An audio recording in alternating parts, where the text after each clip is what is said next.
Welcome to my channel creative veena. So ఈ రోజు vlog ఏంటంటే నేనైతే టెంపుల్ కి వెళ్తున్నా అండ్ నేను టెంపుల్ కి వెళ్ళే దారిలో అయితే చాలా అంటే చాలా బ్యూటిఫుల్ నేచర్ అయితే ఉంటది. సో మీరు కూడా చూసి ఎంజాయ్ చేసేయండి. ఇంకా వీడియోలోకి వెళ్ళిపోదామా?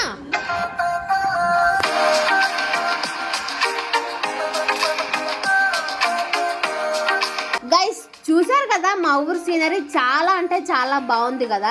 అండ్ ఇది వచ్చేసి ఫోటోషూట్ కి పర్ఫెక్ట్ ప్లేస్ అని అయితే చెప్తాను. మేము గుడికి వెళ్లే దారిలో ఉన్న వరి పొలాలు మాత్రమే ఇవి. ఇలా వరి పొలాలే కాకుండా లైక్ మామిడి తోట, మల్లెపూ తోట కూడా ఉంటాయి. మల్లెపూ తోటను అయితే చూపిస్తాం మీకు ఈ వీడియోలో.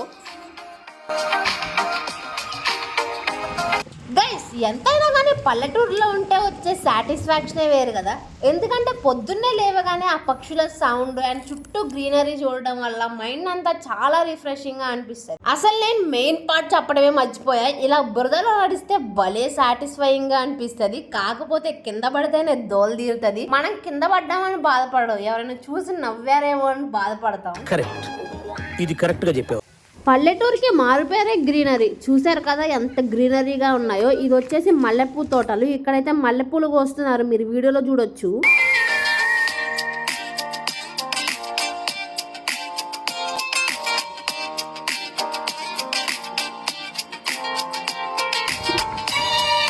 అండ్ ఇక్కడైతే నాటేస్తున్నారు, మీరైతే క్లియర్గా చూడొచ్చు వీడియోలో.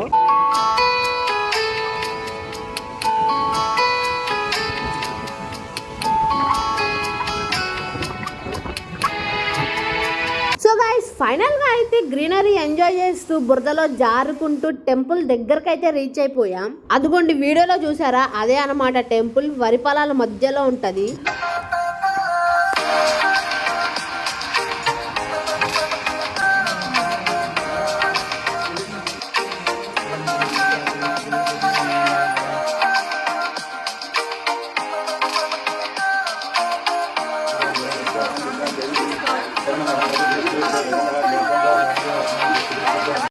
ఫైనల్ గా అమ్మవారి అలంకరణ అయితే ఇది. మీకు ఎలా అనిపించిందో కామెంట్ చేసేయండి.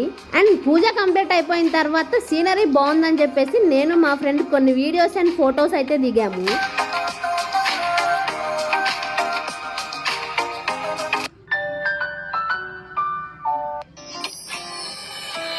So guys that's all for the video. మీరైతే మన వీడియోకి ఖచ్చితంగా లైక్ చేయండి. అలాగే ఇంకా ఎవరైనా మన ఛానల్ ని సబ్స్క్రైబ్ చేసుకోకపోతే వెంటనే సబ్స్క్రైబ్ చేసుకోండి. అండ్ మీకు ఇంకా ఎట్లాంటి వీడియోస్ కావాలో నాకైతే కామెంట్ సెక్షన్ లో ఒక కామెంట్ అయితే చేసేయండి.